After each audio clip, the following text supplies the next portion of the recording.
السلام عليكم، مرحبا بكم في قناة النجاح التعليمية. اليوم غادي نقدم لكم درس صفحة 16، كتاب الجيد في الرياضيات، المستوى السادس ابتدائي.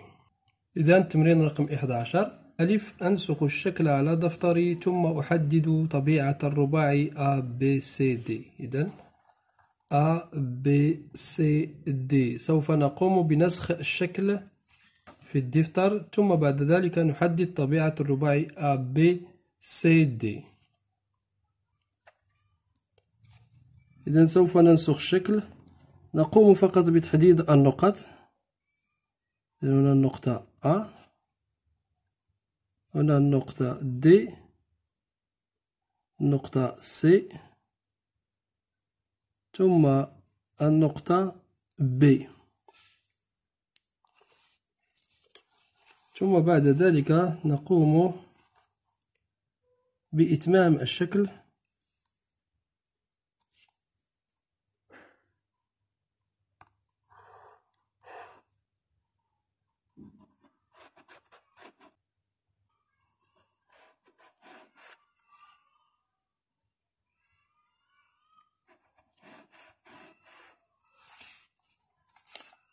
ثم بعد ذلك ننقل الشكل إلى الورقة، نقوم فقط بتحديد النقاط.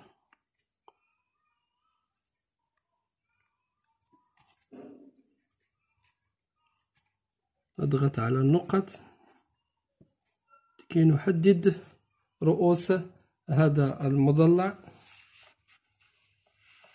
ثم بعد ذلك نقوم بإنشاء الشكل. لدينا رؤوس المضلع، لدينا هنا D، A، B، وهنا C، ثم بعد ذلك نتمم إنشاء المضلع.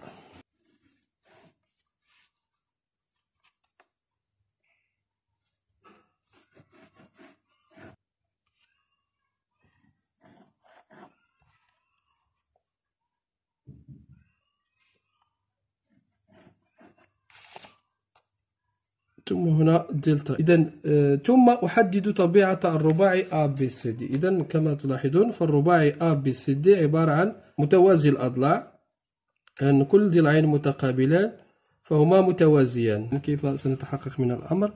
كما تلاحظون هنا ننشئ قطعة عمودية على BC.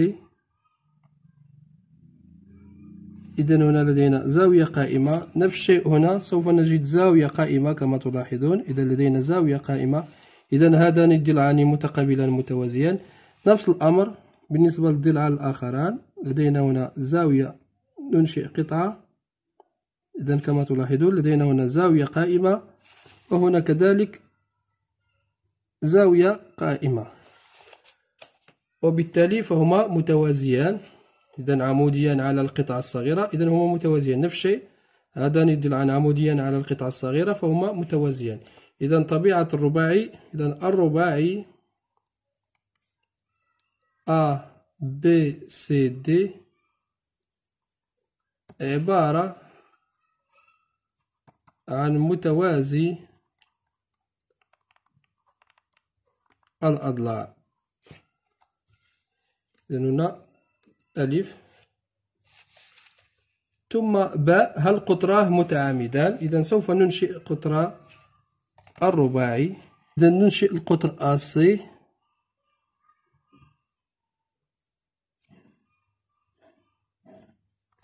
ثم القطر BD.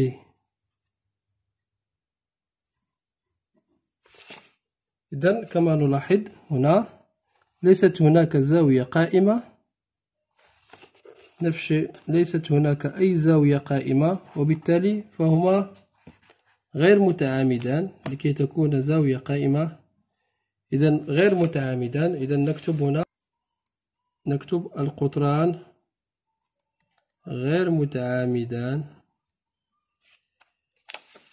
أعلل جوابي لأن عند تقاطعهما لا يشكلان زاوية قائمة. نعرف أن خاصية متوازي الأضلاع فهو لديه كل ضلعان متقابلان متوازيان وقطراه يتقاطعا في المنتصف دون أن يكون متعامدان، نكتب لأن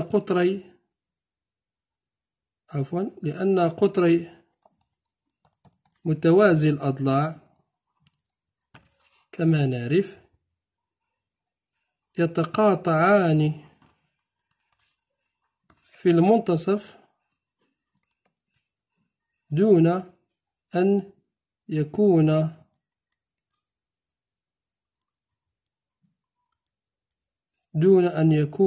متعامدان. جيم. أعلل لماذا منتصف BD مستقيمي مع النقطتين A و C. إذن هنا منتصف BD، هذا هو منتصف ديال BD، قطعة BD.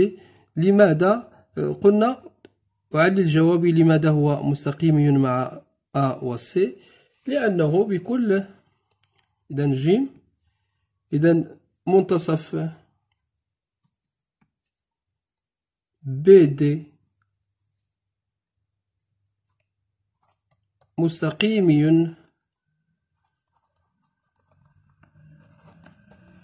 مع النقطتين A و C، لأنه كذلك هو منتصف القطعة AC. إذا هنا قلنا منتصف BD مستقيمي مع النقطتين AC، لأن منتصف BD هو كذلك منتصف القطعة AC، لأن القطران يتقاطعان في منتصفهما. إذا نمر للتمرين رقم 12. ألف. أنقل على دفتري ثم أنشئ المستقيم الموازي ل SV، المستقيم الموازي ل SV والمار من النقطة P، يعني أن المستقيم سوف يمر من النقطة P وسوف يكون موازيا للمستقيم SV. إذا ننشئ النقاط. إذا التمرين 12. ألف. إذا أنشئ المستقيم الموازي ل SV والمار من النقطة P. إذا نقوم بإنشاء المستقيم SV. إذا الآن سوف ننشئ المستقيم المار من P والموازي ل SV بنفس الطريقة، حيث ننشئ قطعة عمودية على SV باستعمال المثلث وهذه القطعة تمر من P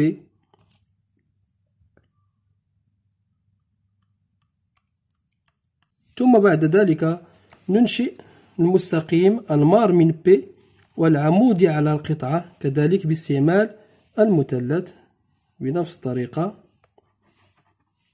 ثم نتمم إنشاء المستقيم الموازي ل SV.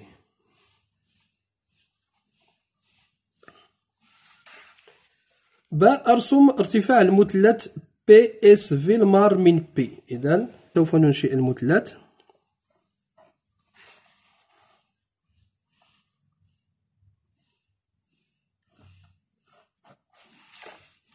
أردنا ارتفاع المثلث PSV المار من P، فهو القطعة العمودية على الضلع المقابلة للنقطة P، هو القطعة العمودية على SV والمارة من P.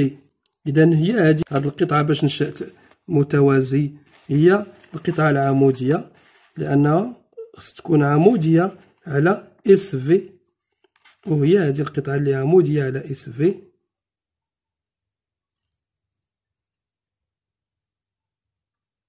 إذا هذا هو ارتفاع نسميه H، ارتفاع المثلث المار من P والعمودي على القطعة SV. إذا نمر إلى التمرين رقم 13. أنقل على دفتري ثم أنشئ المستقيم العمودي على D والمار من النقطة C. إذا سوف أنشئ المستقيم العمودي على D والمار من النقطة C. إذا بنفس الطريقة نستعمل دائما المثلث. على المستقيم D نضع أحد طرفي المثلث اللذان يكونان زاوية قائمة بهذه الطريقة، ثم نرسم مستقيم يمر من C، وبالتالي هذا المستقيم سوف يكون عمودي على D لأنه يشكل معه زاوية قائمة.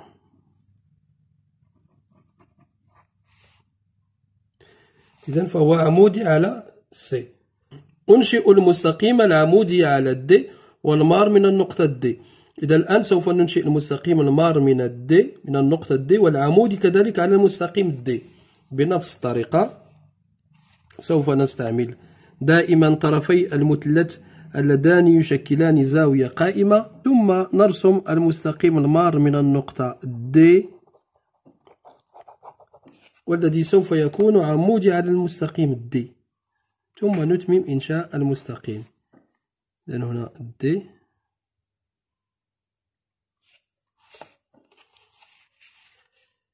جيم. ماذا يمكن أن نقول على هذين المستقيمين؟ أعلل جوابي. إذن هذين المستقيمين العموديان على D هما مستقيمان متوازيان. لماذا؟ لأن أعلل جوابي لأن من خاصيات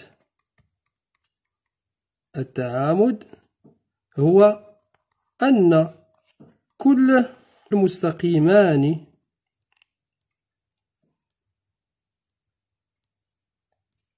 عموديان على نفس المستقيم فهما مستقيمان متوازيان. إذن من خاصية التعامد أن كل مستقيمان عموديان على نفس المستقيم، أو عندما يكون مستقيمان عموديان على نفس المستقيم فهما مستقيمان متوازيان. نمر إلى تمرين رقم 14. Je reproduis la figure sur mon cahier. سوف نقوم بنسخ الشكل ونقله إلى الدفتر. إذن سوف نسخ الشكل. إذن خديت نقطتين من المستقيم دي بريم، ثم خديت نقطتين من المستقيم دي، ثم خديت النقطة B، ثم بعد ذلك أنسخ الشكل. أضغط على هذه النقط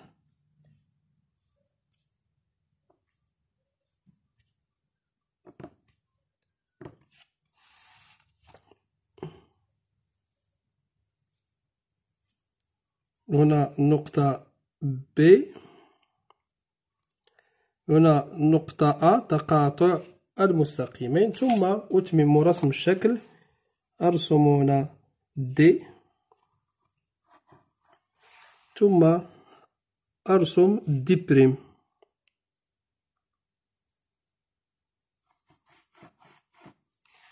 إذن هنا لدينا D هنا D بريم. إذن بعد أن قمنا برسم الشكل هنا B, la question B, je trace la droite perpendiculaire à D passant par le point B, puis la droite perpendiculaire à D' et passant par le point B. هنا غادي نرسمو المستقيم العمودي على D والمار من النقطة B، وسوف نرسم كذلك المستقيم العمودي على D' والمار من النقطة B. إذن سوف نستعمل المثلث. سوف نبدأ من المستقيم العمودي على D باستعمال المثلث، وذلك بوضع طرفي المثلث اللذان يشكلان زاوية قائمة بهذا الشكل، ثم أرسم المستقيم العمودي على D والمار من B بهذه الطريقة، لأن قلنا المستقيم العمودي على المستقيم الآخر يشكل معه زاوية قائمة عند نقطة تقاطعهما.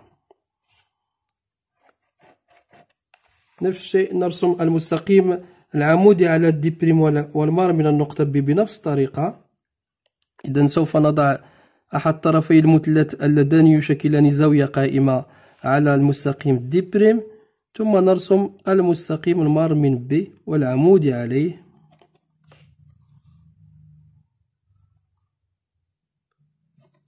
ثم نتمم إنشاء المستقيم. إذن هنا لدينا زاوية قائمة، كذلك هنا زاوية قائمة. La question c'est avec ma règle graduée, je mesure la distance du point B à la droite D puis à la droite D'. إذن هنا باستعمال المسطرة المدرجة سوف نقيس المسافة بين B والمستقيم D ثم المسافة بين B والمستقيم D'. إذن سوف أستعمل المثلث أو المسطرة المدرجة.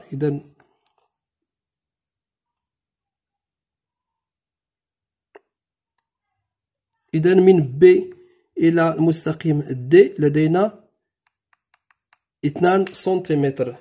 إذن نكتب la distance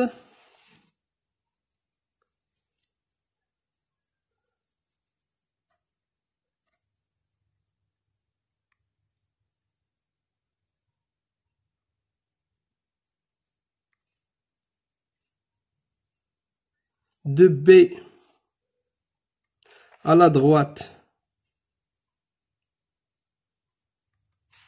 D égale à سنتيمتر، والمستقيم D' باستعمال المسطرة المدرجة. إذن لدينا 1 سنتيمتر 1.1. إذن 1,1 سنتيمتر. Alors la distance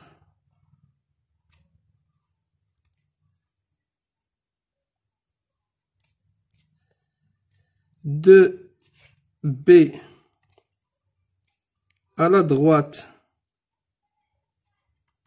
D' égale 1,1 سنتيمتر. إذا نمر إلى التمرين رقم 15. Je reproduis la figure sur mon cahier. إذا نفس الشيء نقوم بنسخ الشكل. Je trace la droite parallèle à D passant par le point B. Elle coupe D' en C. إذا هنا سوف نقوم برسم المستقيم الموازي ل D. إذا لدينا هنا المستقيم D هنا المستقيم D'. سوف نرسم المستقيم الموازي ل D والمار من النقطة B ويتقاطع مع D' في النقطة C. إذا غادي نحاولوا نسخوا الشكل. إذا غادي ناخذ نفس الشيء، غادي ناخذ نقطتين باستعمال الأنسوخ. غادي ناخذ نقطة A وغادي ناخذ نقطتين من D'. إذا هذه القطعة D' غادي ناخذ منها نقطتين، وغادي ناخذ نقطتين من المستقيم D كذلك، ثم غادي ناخذ نقطة B، ثم بعد ذلك أنسخ الشكل على ورقة. إذا أنا عندي A عفوا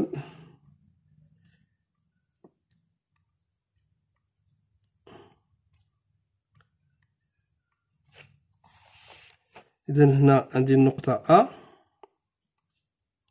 هنا عندي النقطة B، هنا مستقيم. إذا ثم أتمم رسم الشكل. إذا هذا المستقيم D ثم المستقيم D'.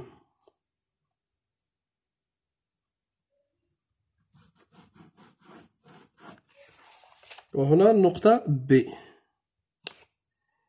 إذا T هنا D'.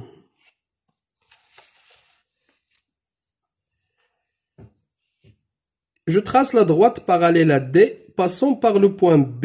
إذا سوف نرسم المستقيم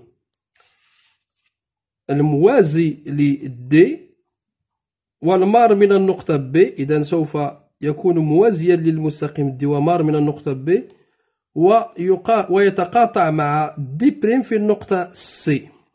إذا سوف نرسم المستقيم الموازي في البداية، المستقيم الموازي للD والمار من B. إذا بنفس الطريقة نستعمل المثلث، حيث نضع أحد طرفي المثلث اللذان يشكلان زاوية قائمة على المستقيم D، ونرسم المستقيم ونرسم قطعة صغيرة من B نحو مستقيم D. ثم على هذه القطعة سوف نحدد المستقيم الموازي لD والمار من النقطة B.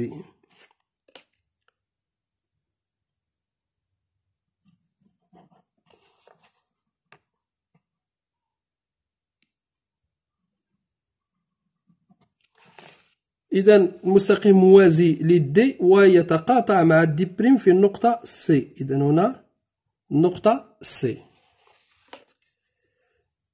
La question C, je trace la parallèle à D' passant par B, il coupe D en D. إذا غادي نرسمو الآن المستقيم الموازي لD' ويمر من النقطة B ويتقاطع مع D في النقطة D ماجيسكول. إذا نفس الطريقة غادي نرسمو المستقيم الموازي لD' ويمر من النقطة B. إذا نفس الشيء نرسم قطعة صغيرة من B نحو D' بشرط أن هذه القطعة تكون زاوية قائمة مع D. ثم على هذه القطعة ننشئ المستقيم الموازي لD'. ثم نتمم إنشاء الشكل.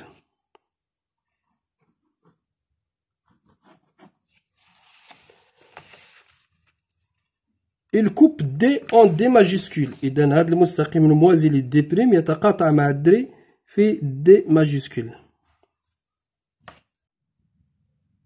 Alors la question D, j'en déduis que le quadrilatère ACBD est un. إذا هنا غادي نستنتجو طبيعة الرباعي ACBD. إذا كما تلاحظون من هنا فهو متوازي الأضلاع لأن BD توازي AC و AD توازي BC. لماذا؟ لأن D' يوازي المستقيم المار من B وكذلك D يوازي المستقيم المار من B. وبما أن هذه المستقيمات حاملة للقطع AC و BD و BC و AD وبالتالي فهما متوازيان كذلك. إذا طبيعة الرباعي هو متوازي الأضلاع. Alors on dit, j'en déduis que le quadrilatère ACBD est un parallélogramme. Alors j'en déduis que le quadrilatère ACBD est un parallélogramme.